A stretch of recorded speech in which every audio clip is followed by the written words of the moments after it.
Bom dia, irmãos. Tudo bem com vocês? Vamos dar sequência aos nossos devocionais e, como vocês sabem, ontem nós iniciamos as nossas séries de devocionais baseados nas cartas que Paulo escreveu aos Tessalonicenses, as pessoas que moravam na cidade de Tessalônica, que era a capital da Acaia, ficava na região da Acaia e Macedônia, uma cidade de aproximadamente, na época, 200 mil habitantes, era uma grande cidade e de uma certa influência naquele local. Paulo, quando passou por Macedônia, ele ficou pouco tempo, mas foi um tempo intenso que ele ficou lá, e os tessalonicenses eles abraçaram a palavra de Deus de uma forma muito forte.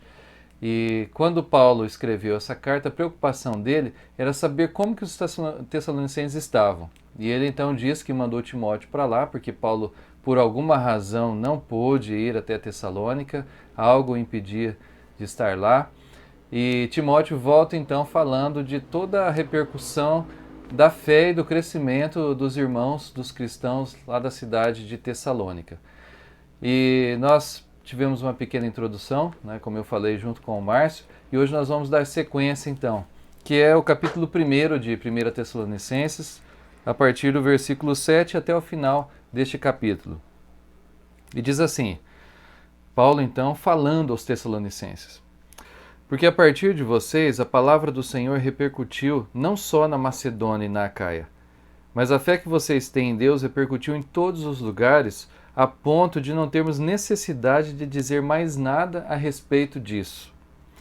Porque no que se refere a nós, as pessoas desses lugares falam sobre como foi a nossa chegada no meio de vocês e como, deixando os ídolos, vocês se converteram a Deus, para servir o Deus vivo e verdadeiro e para aguardar dos céus o seu Filho, a quem ele ressuscitou dentre os mortos, a saber, Jesus, que nos livra da ira vindoura.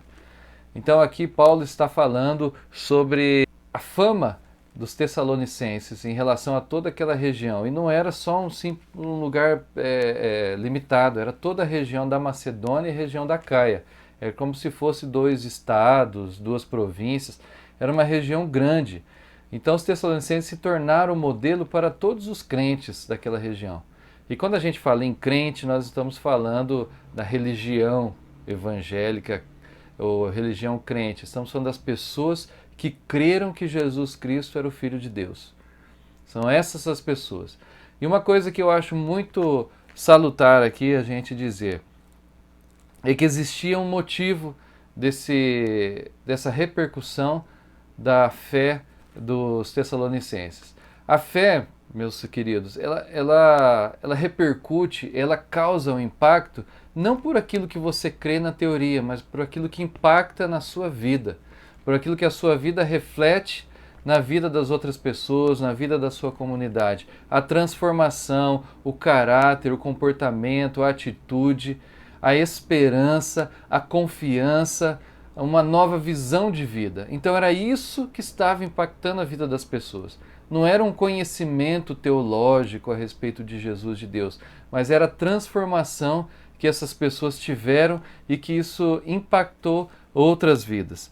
E há uma razão por causa desse impacto, dessa fé tão forte dos tessalonicenses, que está escrito lá no versículo 9. No final do versículo diz assim: eles, deixando os ídolos, se converteram a Deus para servir o Deus vivo e verdadeiro. Deixando os ídolos, se converteram a Deus. Então a mensagem para nós nessa manhã é essa: nós precisamos deixar os nossos ídolos. Nós precisamos deixar aquilo que nós temos depositado a nossa confiança, que não é Deus, que não é o Senhor. E na minha e na sua vida é muito fácil nós elegermos ídolos. Nós vamos elegendo pessoas, nós vamos elegendo situações, nós vamos elegendo carreira, nós vamos elegendo os estudos, nós vamos elegendo a condição de vida, nós vamos elegendo pessoas ao nosso redor, nós vamos fazendo heróis, fazendo ídolos. Mas a partir do momento que você deixa os ídolos e você se converte a Deus, ao Senhor, aí a sua fé é fortalecida, aí você tem esperança de verdade, aí você tem alegria plena, independente das circunstâncias. A maioria das pessoas da humanidade é movida a circunstâncias, precisa de motivação, precisa de algo novo, precisa de alguma coisa movendo suas vidas, precisa alcançar algo mais. Por quê? Porque não tem esperança depositada no Deus vivo e verdadeiro. Então eu convido você a depositar a sua esperança no Deus vivo e verdadeiro, a sua confiança, a sua vida no Deus vivo e verdadeiro. E a aguardar dos céus, como ele diz aqui no final, o seu Filho, Jesus Cristo, que ele ressuscitou dentre os mortos e nos livra da ira vindoura.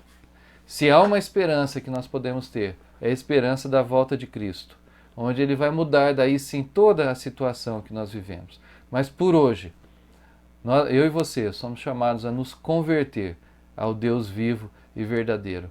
E para isso, abandonar todos os ídolos da nossa vida.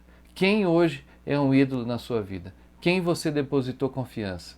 Se não é Deus, a possibilidade, a chance de frustração, ela é muito grande.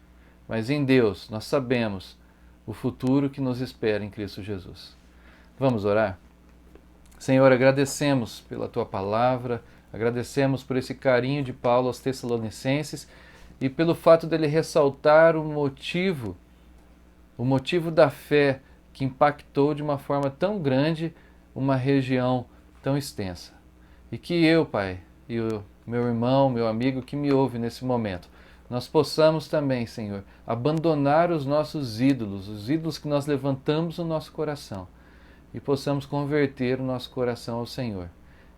E que o Senhor, Pai, esteja nos dando essa conversão genuína ao Senhor. E assim, nos ensinando a depositar toda a nossa esperança em Jesus Cristo, o Teu Filho, Filho do Deus único e verdadeiro. Amém. Deus te abençoe, meu querido. Tenha um ótimo dia, um excelente feriado.